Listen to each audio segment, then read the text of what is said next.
ಹೊಳಲ್ಕೆರೆ ಪಟ್ಟಣದ ಪತ್ರಿಕಾ ಭವನದಲ್ಲಿ ಡಾಕ್ಟರ್ ಬಿಆರ್ ಅಂಬೇಡ್ಕರ್ ಅವರ ಜಯಂತಿಯನ್ನು ಆಚರಿಸಲಾಗಿದೆ. ಈ ಸಂದರ್ಭದಲ್ಲಿ ರಾಷ್ಟ್ರ ಪ್ರಶಸ್ತಿ ಪುರಸ್ಕೃತರು ಹಾಗೂ ತಾಲೂಕು ಕಾರ್ಯನಿರತ ಪತ್ರಕರ್ತರ ಸಂಘದ ಉಪಾಧ್ಯಕ್ಷರು ಆದ ಎ ಚಿತ್ತಪ್ಪ ಯಾದವ್, ಎಸ್ ವೇದಮೂರ್ತಿ ಸುರೇಶ್, ನಾಗರಾಜ್ ಪತ್ರಿಕಾ ವಿತರಕರು ಸಂಘದ ಅಧ್ಯಕ್ಷರು ಆದ ತಿಪ್ಪೇಸ್ವಾಮಿ ಉಪಸ್ಥಿತರಿದ್ದರು.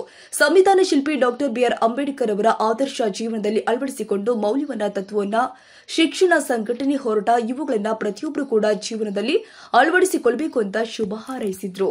ಅಂಬೇಡ್ಕರ್ ಜಯಂತಿಯನ್ನ ನಮ್ಮ ಕಾರ್ಯನಿರತ ಪತ್ರಕರ್ತರ ಸಂಘದ ಸಂಯುಕ್ತಾಶ್ರಯದಲ್ಲಿ ಹೊಳಲ್ಕೆರೆ ಪಟ್ಟಣದ ನಮ್ಮ ಪತ್ರಿಕಾ ಭವನದಲ್ಲಿ ಹಮ್ಮಿಕೊಂಡಿದ್ದೇವೆ.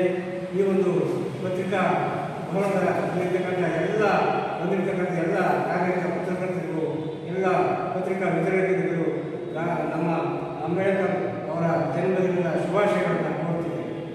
ಅಂಬೇಡ್ಕರ್ ಜಯಂತಿಯನ್ನು ನಮ್ಮ ಕಾರ್ಯನಿರತ ಪತ್ರಕರ್ತರ ಸಂಘದ ಸಂಯುಕ್ತಾಶ್ರಯದಲ್ಲಿ ಹೊಳಲ್ಕೆರೆ ಪಟ್ಟಣದ ನಮ್ಮ ಪತ್ರಿಕಾ ಭವನದಲ್ಲಿ ಹಮ್ಮಿಕೊಂಡಿದ್ದೇವೆ. ಈ ಒಂದು ಪತ್ರಿಕಾ ಭವನದ ಬಂದಿರತಕ್ಕಂಥ ಎಲ್ಲ ಕಾರ್ಯನಿರತ ಪತ್ರಕರ್ತರಿಗೂ, ಎಲ್ಲ ಪತ್ರಿಕಾ ವಿತರಕರಿಗೂ ನಮ್ಮ ಅಂಬೇಡ್ಕರ್ ಅವರ ಜನ್ಮದಿನದ ಶುಭಾಶಯಗಳು